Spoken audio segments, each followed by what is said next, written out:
Bonjour à toutes et à tous et bienvenue dans cette nouvelle vidéo. J'étais parti sur un épisode de podcast, mais pas du tout. Cette nouvelle vidéo du Salon des Arcanes pour découvrir le tarot arthurien de Claire Duval, alias Claire de la Lune, et Anna Tourian, que vous devez connaître. En tout cas, j'ai déjà parlé d'Anna Tourian sur cette chaîne. Le tarot arthurien, ce n'est pas une nouveauté. Pourquoi je vous le présente aujourd'hui ? Parce que j'ai sorti un épisode de podcast avec Chloé Toile qui tient la Maison du Graal à Pimpon, en pleine forêt de Brocéliande, cœur, euh, forêt légendaire, forêt mythique qui abrite une partie de la légende de Merlin et du roi Arthur. Du coup, je me suis dit que dans la continuité, nous allons rester dans ces ambiances, dans cet univers, et donc je vous ai sorti le tarot arthurien de ma collection personnelle, puisque c'est un jeu que je m'étais offert, ou qu'on m'avait offert, je ne sais plus très exactement, à Noël dernier, donc Noël 2023, je crois, puisque je vous disais, ce n'est pas un jeu qui date d'hier, mais ce n'est pas non plus un vieux jeu. En tout cas, c'est un très beau coffret des éditions Contredire, un gros coffret, hein, vous voyez, il rentre même pas dans mon champ de caméra. Éditions Contredire qui font partie du groupe Très Daniel, que je ne distribue donc pas, en tout cas à l'heure actuelle, je ne collabore pas avec les éditions Très Daniel. Peut-être que ça viendra un jour, peut-être que ça ne viendra pas un jour.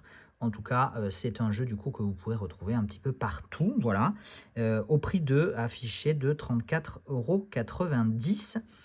Je vous le montre, le beau et gros coffret s'ouvre par un rabat latéral magnétique. Voilà, pénètre dans un monde subtil, plein de mystères et de surprises, à la rencontre de ton être profond, celui qui depuis toujours est en lien avec le sacré, la magie et l'indicible. Voilà le mot d'introduction pour ce tarot arthurien. Donc Claire Duval, autrice, et donc de cet énorme livret, hein. Encore une fois, on a vu, je viens juste de vous tourner la vidéo sur l'oracle de Brocéliande, dont le livret était conséquent. Et ici aussi, on a un énorme livret de plus de 300, on est à 370 pages, voilà, donc c'est un livre en fait, hein, c'est même un gros livre. Et on a le tarot qui se niche dans une autre boîte, donc ça c'est plutôt chouette. Ça permet de ne pas transporter son énorme coffret partout, mais de l'avoir dans une petite boîte solide qui s'ouvre en deux parties avec encoche, donc une boîte assez classique, mais comme on aime, une jolie boîte qui abrite les cartes. De quoi je vous parle? Je vais vous montrer je vais me mettre la boîte sur le côté comme je fais d'habitude. On parle un petit peu plus du livret. On va prendre une carte au hasard. Ça sera voilà, la reine de bâton. On a une illustration pleine page. On a le titre de la carte puisque elles ont été renommées dans le tarot. On a ces associations astrologiques et alchimiques. Et ensuite, on a deux pages d'explications avec les symboles, les significations, le côté lumineux, donc interprétation, des mots-clés pour les interprétations à l'endroit, des mots-clés pour les interprétations à l'envers, des propositions de questions pour faire du journaling, de l'introspection, et une phrase, un conseil, un mantra, peut-être on pourrait dire, ma quête sacrée. Donc là, on est sur je connais ma propre valeur et n'ai pas besoin du regard des autres.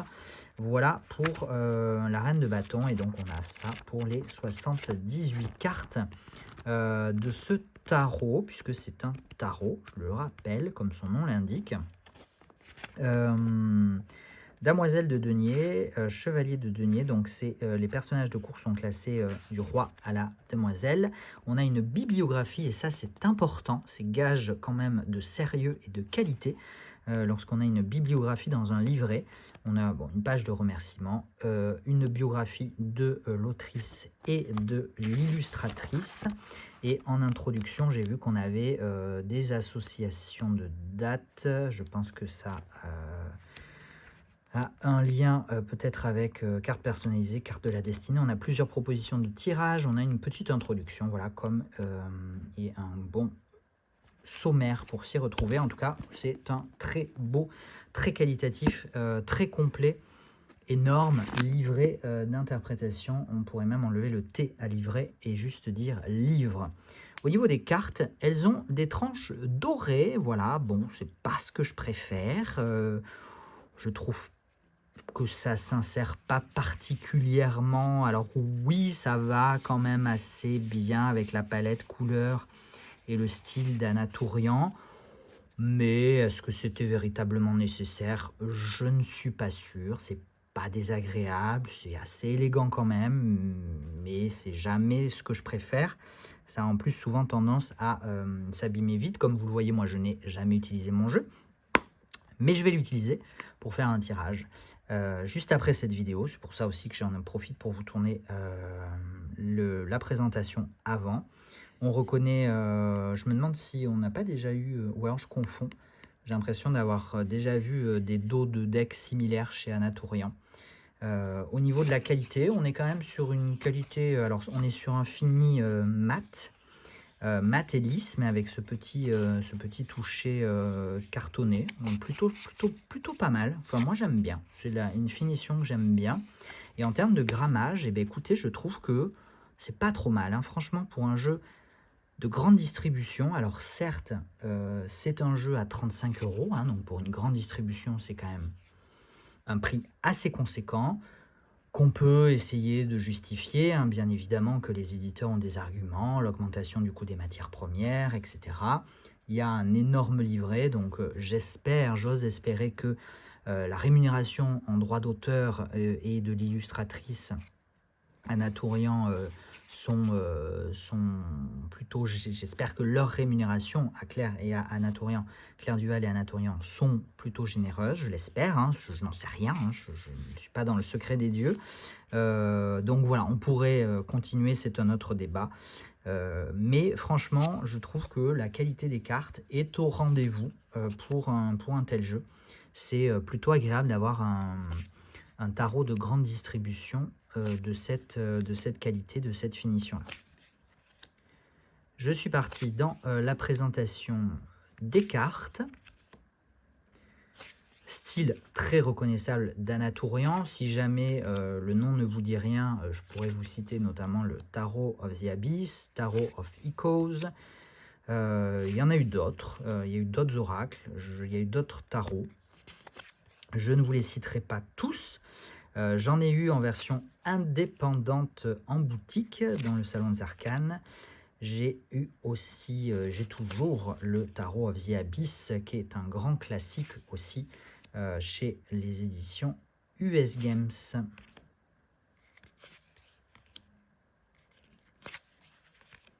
Donc une très belle collaboration entre Claire Duval et Anatolian autour de cette légende arthurienne pour nous offrir ce très beau tarot.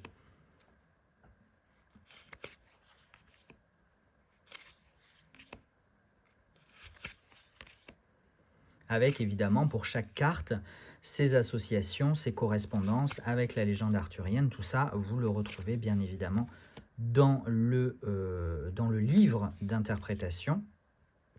Mais indépendamment de ces associations, de cet univers, de ces références, on est sur un système Rider-Waite-Smith plutôt classique, avec des cartes qui sont généralement assez reconnaissables, à quelques... de toute façon, on a le nom, hein, bien évidemment, mais on retrouve quand même la mise en scène, l'iconographie du Rider-Waite-Smith.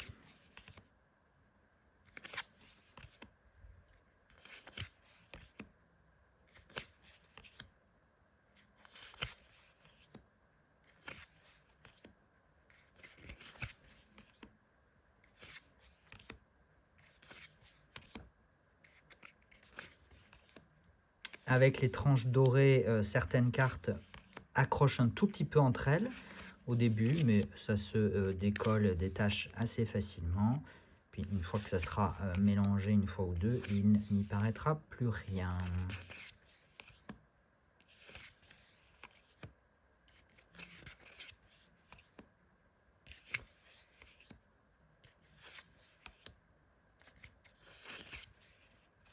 Les personnages de cour, roi et reine, sont souvent... j'ai pas fait attention sur... on va aller regarder après sur les coupes. Mais sont représentés face à face. Je trouve que c'est plutôt sympa comme représentation. On l'a déjà vu dans d'autres jeux. Mais ça reste assez rare. Et je trouve que ça donne toujours une note un peu particulière. En positif, bien évidemment.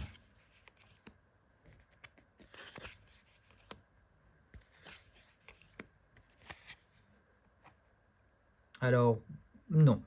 Enfin, on pourrait, mais pas forcément. Et je pense que les coupes, je pense que c'est la même chose pour les coupes. J'irai, on va aller vérifier, mais si j'ai pas tiqué sur l'instant, c'est qu'à mon avis, c'était la même chose. C'était plutôt 2 trônes.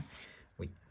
Ah, ils peuvent... elles le regardent quand même. On peut avoir une certaine continuité qui est moins parfaite, moins prononcée que sur les bâtons, puisqu'on voit bien là au niveau de la montagne que c'est pas parfaitement concordant. Mais bon, on a quand même l'impression, on pourrait avoir l'impression quand même que cette reine regarde son roi. Je ne sais pas si dans le livre c'est indiqué, ces petites nuances sont indiquées, je n'en sais rien. Je vous laisserai éventuellement aller voir si ce jeu vous intéresse, si vous l'avez déjà. J'irai peut-être voir moi, mais j'ai pas le temps dans cette vidéo. Merci beaucoup de l'avoir suivi, d'avoir voyagé avec moi dans cette légende arthurienne et d'être resté encore un peu dans cette ambiance celtique, cette ambiance légendaire de Brocéliande, de Merlin, du roi Arthur, etc. Merci beaucoup, j'espère que vous avez passé un bon moment. Je crois que je me répète, donc je vous souhaite le meilleur. Prenez soin de vous et à bientôt. Ciao, ciao.